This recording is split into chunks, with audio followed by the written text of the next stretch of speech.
ಪ್ರಾಥಮಿಕ ಮತ್ತು ಪ್ರೌಢಶಾಲೆಯ ಮುಖ್ಯೋಪಾಧ್ಯಾಯರುಗಳೇ, ಶಿಕ್ಷಕ ಸಿಬ್ಬಂದಿ ವರ್ಗದವರೇ, ವಿದ್ಯಾರ್ಥಿನಿಯರು, ಮಕ್ಕಳು ಸಾವಧಾನವಾಗಿ ಕುಳಿತು ನೀವು ಕೇಳಿಸ್ಕೊಳ್ಬೇಕಾಗಿದೆ.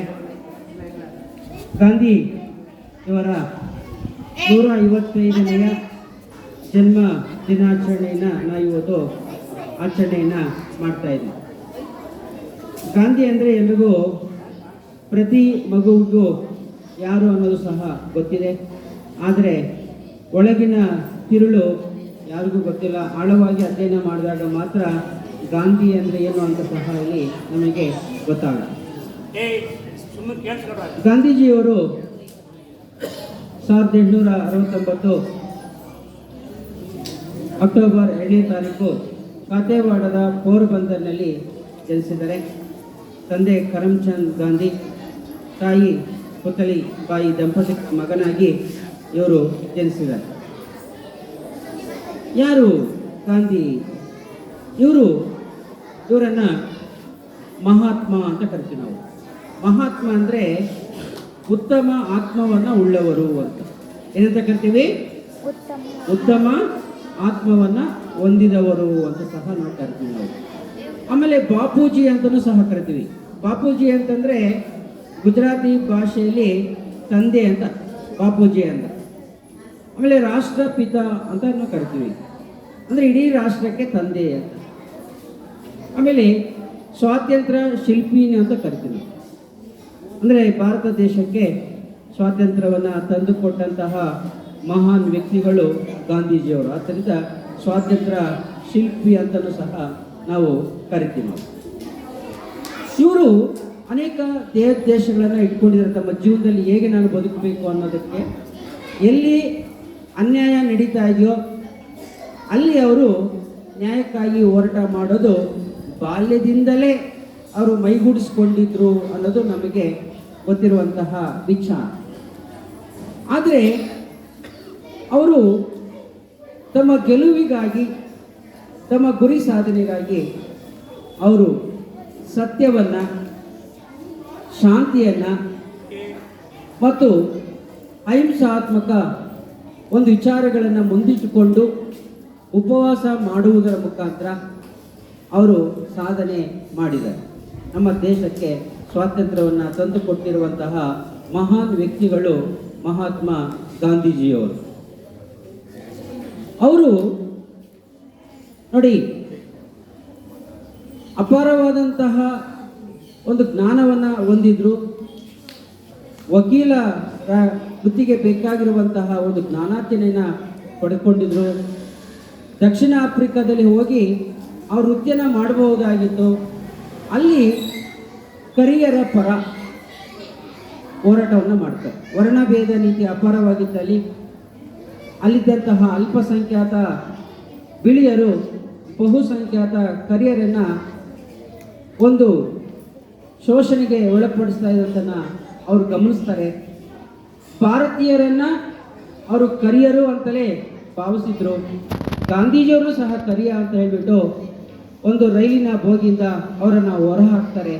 ಆಗ ಅವರು ನಿರ್ಧಾರ ತಗೊಳ್ತಾರೆ, ನೀವು ನಮ್ಮನ್ನು ರೈಲು ಬೋಗಿಯಿಂದ ಹೇಗೆ ತಳ್ಳಿದರೋ ಹಾಗೆ ನಾನು ಭಾರತದಿಂದ ನಿಮ್ಮನ್ನು ಹೊರ ತಳ್ಳುವಂತಹ ಒಂದು ಪ್ರಯತ್ನವನ್ನು ಮಾಡ್ತೀನಿ ಅಂತ ಹೇಳ್ಬಿಟ್ಟು ಒಂದು ಅಚಲ ನಿರ್ಧಾರವನ್ನು ತಗೊಳ್ತಾರೆ. ಭಾರತಕ್ಕೆ ಬರ್ತಾರೆ. ಭಾರತಕ್ಕೆ ಬಂದು ಅವರು ಕೆಲವು ನಿಯಮಗಳನ್ನು ಅಳವಡಿಸ್ಕೊಳ್ತಾರೆ. ಇಲ್ಲಿ ಗೆಲುವನ್ನು ಸಾಧಿಸಬೇಕಾದ್ರೆ ಕೇವಲ ಒಬ್ಬರಿಂದ ಸಾಧ್ಯ ಆಗೋದಿಲ್ಲ, ನನ್ನಿಂದ ಮಾತ್ರ ಸಾಧ್ಯ ಆಗೋದಿಲ್ಲ. ಎಲ್ಲರ ಮನಸ್ಸನ್ನು ಗೆಲ್ಲಬೇಕಾದ್ರೆ ಮೊದಲು ನಾನು ಸರಿ ಹೋಗಬೇಕು ಅಂತ ಹೇಳ್ಬಿಟ್ಟು ಅವರು ಕೆಲವು ಮಾರ್ಗಗಳನ್ನು ಅನಿಸ್ಕೊಳ್ತಾರೆ. ಅವ್ರು ಏನು ಹೇಳ್ತಾರೆ ಅಂತಂದರೆ ಸರಳತೆಯನ್ನು ರೂಢಿಸ್ಕೊಳ್ತಾರೆ, ಸರಳತೆ. ಆಮೇಲೆ ಅದ್ರ ಜೊತೆಗೆ ಒಂದು ಸರ್ವೋದಯ ತತ್ವವನ್ನು ಪಾಲಿಸ್ತಾರೆ. ಸರ್ವೋದಯ ಯಾಕಂದರೆ ಭಾರತ ಸರ್ವ ಜನಾಂಗದ ಶಾಂತಿಯ ತೋಟ. ಎಲ್ಲರೂ ಇದ್ದಾರೆ, ಎಲ್ಲ ಧರ್ಮೀಯರಿದ್ದಾರೆ, ಎಲ್ಲ ಜಾತಿಯವರಿದ್ದಾರೆ, ಬಡವರಿದ್ದಾರೆ, ಶ್ರೀಮಂತರಿದ್ದಾರೆ, ಆ ಎಲ್ಲರ ಒಳಿತನ್ನು ಬಯಸ್ತಾರೆ. ಅದನ್ನೇ ಅವರು ಸರ್ವೋದಯ ಅಂತ ಕರೀತಾರೆ. ಸರ್ವೋದಯ ಅಂತ ಕರೀತಾರೆ. ಆ ಸರ್ವ ತತ್ವವನ್ನು ಪರಿಪಾಲನೆ ಮಾಡೋದಕ್ಕೆ ಅಂದರೆ ಅವರು ಎಲ್ಲಿಯೇ ಹೋಗಲಿ ಭಾಷಣ ಮಾಡಿದಂಥ ಒಂದು ಸಂದರ್ಭದಲ್ಲಿ ಅಲ್ಲಿದ್ದಂತಹ ಒಂದು ಸಮಸ್ಯೆಗಳನ್ನು ಗುರಿಯಾಗಿಟ್ಟುಕೊಂಡು ಅವರು ಭಾಷಣ ಮಾಡ್ತಾ ಇದ್ದಾರೆ. ರೈತರ ಪರ, ಕಾರ್ಮಿಕರ ಪರ, ಬಡವರ ಪರ, ಈ ಥರ ದೃಷ್ಟಿಕೋನ ಇಟ್ಟುಕೊಂಡು ಜೊತೆಯಲ್ಲಿ ಒಂದು ಸ್ವಾತಂತ್ರ್ಯ ಹೋರಾಟಕ್ಕೆ ಅಣಿಗೊಳಿಸುವಂತಹ ಒಂದು ಪ್ರಯತ್ನವನ್ನು ಗಾಂಧೀಜಿಯವರು ಮಾಡಿದ್ರು ಅಂತ ಸಹ ಇಲ್ಲಿ ಮುಖ್ಯವಾಗಿ ನಾವು ಹೇಳ್ಬೋದು. ಹೀಗೆ ಎಲ್ಲರೂ ಸಹ ಗಾಂಧೀಜಿಗೆ ಬೆಂಬಲ ಕೊಡ್ತಾರೆ. ಯಾಕೆ ಅಂತಂತಂದರೆ ಅವರ ಅಹಿಂಸಾ ತತ್ವ ಧೋರಣೆ. ಅದಿಲ್ಲ ಅಂದರೆ ಯಾರೂ ಸಹ ಅವರಿಗೆ ಬೆಂಬಲವನ್ನು ನೀಡಲಿಕ್ಕೆ ಸಾಧ್ಯವೇ ಇರಲಿಲ್ಲ. ಯಾಕೆ ಗಾಂಧೀಜಿಯವ್ರಿಗೆ ಹೆಗಲು ಕೊಟ್ಟರೆ ನಾವು ಸೇಫ್ಟಿಯಾಗಿ ಮನೆಗೆ ಹೋಗ್ಬೋದು ಅಂತ ಖಚಿತ ಬುದ್ಧಿ. ಆದರೆ ಬೇರೆ ಹಿಂಸಾತ್ಮಕ ಅಂದರೆ ಯಾವ ಥರ ಅದು ಬದಲಾವಣೆ ಆಗುತ್ತೆ ಅಂತ ಹೇಳಲಿಕ್ಕೆ ಬರೋದಿಲ್ಲ. ಆದ್ದರಿಂದ ರೈತರಿಂದ ಹಿಡಿದು, ಮಹಿಳೆಯರಿಂದ ಹಿಡಿದು, ಕಾರ್ಮಿಕರಿಂದ ಹಿಡಿದು, ಶ್ರೀಮಂತರಿಂದ ಹಿಡಿದು, ಉದ್ಯಮಿಗಳಿಂದ ಹಿಡಿದು ಪ್ರತಿಯೊಬ್ಬರೂ ಸಹ ಗಾಂಧೀಜಿಗೆ ಹೆಗಲನ್ನು ಕೊಡ್ತಾರೆ. ಈ ಒಂದು ನಿಟ್ಟಿನಲ್ಲಿ ಅವರು ನಮಗೆ ಸ್ವಾತಂತ್ರ್ಯವನ್ನು ದೊರಕಿಸಿಕೊಡ್ತಾರೆ. ಜೊತೆಗೆ ಅವರು ಮೂಲ ಶಿಕ್ಷಣಕ್ಕೆ ಹೆಚ್ಚು ಒತ್ತನ್ನು ಕೊಡ್ತಾರೆ. ಮೂಲ ಶಿಕ್ಷಣ ಅಂತಂದರೆ ಭಾರತ ವರ್ಣಭೇದ ನೀತಿಯನ್ನು ಅನುಸರಣೆ ಮಾಡುತ್ತೆ. ವರ್ಣಭೇದ ನೀತಿ. ಆ ಮೂಲ ಶಿಕ್ಷಣದಲ್ಲಿ ಶೂದ್ರ ಅಂತ ನಾವೇನು ಕರಿತೀವಿ ಅದು ಮೂಲ ಶಿಕ್ಷಣದೊಂದಿಗೆ ಆಧಾರಿತವಾಗಿರಬೇಕು ಅಂತ ಹೇಳ್ತೇವೆ. ಆ ಒಂದು ಬಗೆಯ ಒಂದು ಶಿಕ್ಷಣ ಕೊಟ್ಟರೆ ಪ್ರತಿಯೊಬ್ಬರಿಗೂ ಒಂದು ಉತ್ತಮವಾದಂತಹ ಜೀವನವನ್ನು ರೂಪಿಸಿಕೊಳ್ಳಲಿಕ್ಕೆ ಸಾಧ್ಯ ಆಗುತ್ತೆ. ಯಾಕಂದರೆ ನಮ್ಮದು ವೃತ್ತಿ ಆಧಾರಿತ, ಒಂದು ಜಾತಿ ಅನ್ನೋದು ಬಂದಿರುವುದೇ ವೃತ್ತಿ ಆಧಾರದ ಮೇಲೆ. ಆದ್ದರಿಂದ ಯಾರು ಯಾವ ವೃತ್ತಿಯನ್ನು ಮಾಡ್ತಾ ಇದ್ದಾರೋ ಆ ವೃತ್ತಿಗೆ ಸಂಬಂಧಪಟ್ಟಂತೆ ಶಿಕ್ಷಣವನ್ನು ಕಲ್ಪಿಸಿಕೊಟ್ಟಾಗ ನಾವು ಉತ್ತಮವಾದಂತಹ ಒಂದು ಜೀವನವನ್ನು ರೂಪಿಸಿಕೊಳ್ಳಲಿಕ್ಕೆ ಸಾಧ್ಯ ಆಗುತ್ತೆ ಅಂತ ಹೇಳ್ಬಿಟ್ಟು ಅವರು ವೃತ್ತಿ ಶಿಕ್ಷಣಕ್ಕೆ ಹೆಚ್ಚು ಪ್ರಾಧಾನ್ಯತೆಯನ್ನು ಕೊಡಬೇಕು ಅಂತ ಹೇಳ್ಬಿಟ್ಟು ಅವರು ತಮ್ಮ ವಿಚಾರಗಳನ್ನು ಒಂದು ಪ್ರಸ್ತುತಪಡಿಸಿದ್ರು ಅಂತ ಸಹ ಇಲ್ಲಿ ಮುಖ್ಯವಾಗಿ ನಾವು ಹೇಳಬಹುದಾಗಿದೆ. ಜೊತೆಗೆ ಅವರು ಸರಳತೆ ನೋಡಲಿ, ಒಂದು ಆತ್ಮ ಸಾಕ್ಷಾತ್ಕಾರ ಅಂತ ನಾವೇನು ಕರಿತೀವಿ, ಒಂದು ಅಂತರಾತ್ಮ ಅಂತ ಏನು ಕರಿತೀವಿ, ಒಂದು ಶುದ್ಧಿ ಅಂತ ಏನು ಕರಿತೀವಿ, ಅಂತಹ ಉತ್ತಮ ಆತ್ಮವನ್ನು ಹೊಂದಿದ್ರು. ಯಾಕಂದರೆ ನಾವು ಚೆನ್ನಾಗಿ ಕಾಣಿಸ್ಬೇಕು ಅಂತ ಹೇಳ್ಬಿಟ್ಟು ಒಳ್ಳೆ ಡ್ರೆಸ್ ಕೋಡ್ ಹಾಕ್ಕೊಳ್ತೀವಿ, ಒಳ್ಳೆ ಅಲಂಕಾರ ಭೂಷಿತರಾಗ್ತೀವಿ, ಹೆಣ್ಮಕ್ಳಾಗಿರ್ಬೋದು ಗಂಡು ಮಕ್ಕಳಾಗಿರ್ಬೋದು.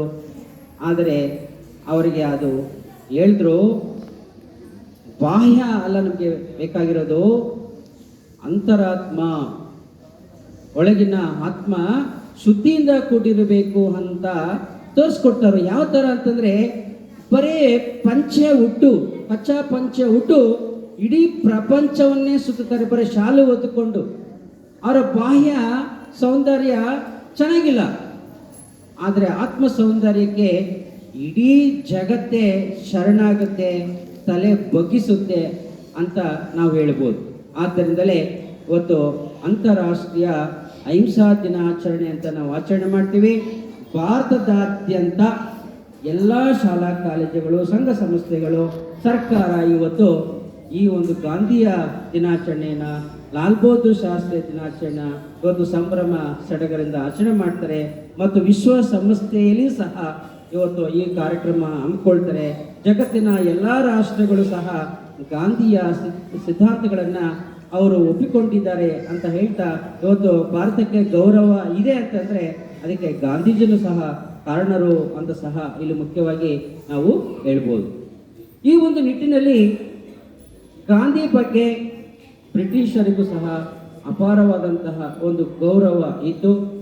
ಗಾಂಧೀಜಿಗೆ ಅವರು ರಕ್ಷಣೆಯನ್ನು ಕೊಟ್ಟಿದ್ದರು. ಆದರೆ ನಾವು ಸ್ವಾತಂತ್ರ್ಯವನ್ನು ಪಡೆದ ನಂತರ ಗಾಂಧಿಗೆ ರಕ್ಷಣೆ ಸಿಗಲಿಲ್ಲ. ಯಾವಾಗ ರಕ್ಷಣೆ ಕೊಡಲಿಲ್ವೋ ಆಗ ನಮ್ಮವರೇ, ನಮ್ಮ ಭಾರತೀಯರೇ ನಮ್ಮ ಗಾಂಧೀಜಿಯನ್ನು ಕೊಂದರು. ನಾಥೂರಾಮ್ ಗೂಡ್ಸೆ ಅವರ ಹಂತಕರ ಗುಂಡೇಟಿಗೆ ಬಲಿಯಾದರು. ಅವರು ಮರಣವನ್ನು ಹೊಂದಿದರೂ ಸಹ ಇತಿಹಾಸದ ಪುಟಗಳಲ್ಲಿ ಅವರು ಅಮರರಾಗಿದ್ದಾರೆ ಎಂದು ಹೇಳ್ತಾ, ಜೊತೆಗೆ ಅವರ ತತ್ವಗಳನ್ನು ನಾವು ಅಳವಡಿಸ್ಕೊಳ್ಬೇಕಾಗತ್ತೆ, ಅವರು ಸರಳತೆಯನ್ನು ಅಳವಡಿಸ್ಕೊಳ್ಬೇಕಾಗಿದೆ. ಈ ಒಂದು ನಿಟ್ಟಿನಲ್ಲಿ ನಾವು ಅಳವಡಿಸಿಕೊಂಡಾಗ ನಮ್ಮ ವ್ಯಕ್ತಿತ್ವವನ್ನು ರೂಪಿಸಿಕೊಳ್ಳಲಿಕ್ಕೆ ಸಾಧ್ಯ ಆಗುತ್ತೆ. ಆಗ ನಾವು ಈ ಥರ ಒಂದು ಸಭೆ ಸಮಾರಂಭ ನಡೆಸೋದಕ್ಕೂ ಸಹ ಸಾರ್ಥಕ ಆಗುತ್ತೆ ಅಂತ ಹೇಳ್ತಾ, ನಾನು 2 ಮಾತುಗಳನ್ನು ಹೇಳೋದಕ್ಕೆ ಅವಕಾಶ ಮಾಡಿಕೊಟ್ಟಂತ ಎಲ್ಲರಿಗೂ ವಂದಿಸುತ್ತಾ ನಾನು ಭಾಷಣ ಮುಗಿಸುತ್ತಿದ್ದೇನೆ. ಜೈ ಹಿಂದ್, ಜೈ ಕರ್ನಾಟಕ. ತುಂಬ ಅದ್ಭುತವಾಗಿ ಮಾತನಾಡಿದಂಥ NR ಸರ್ ಅವರಿಗೆ ನಮ್ಮ ಶಾಲೆಯ ಪರವಾಗಿ ಚಪ್ಪಾಳೆ ಮುಖಾಂತರ ಧನ್ಯವಾದಗಳು. ವಿದ್ಯಾರ್ಥಿಗಳು ಯಾರಾದರೂ ಭಾಷಣ ಮಾಡೋರು? ರಾಘವೇಂದ್ರ.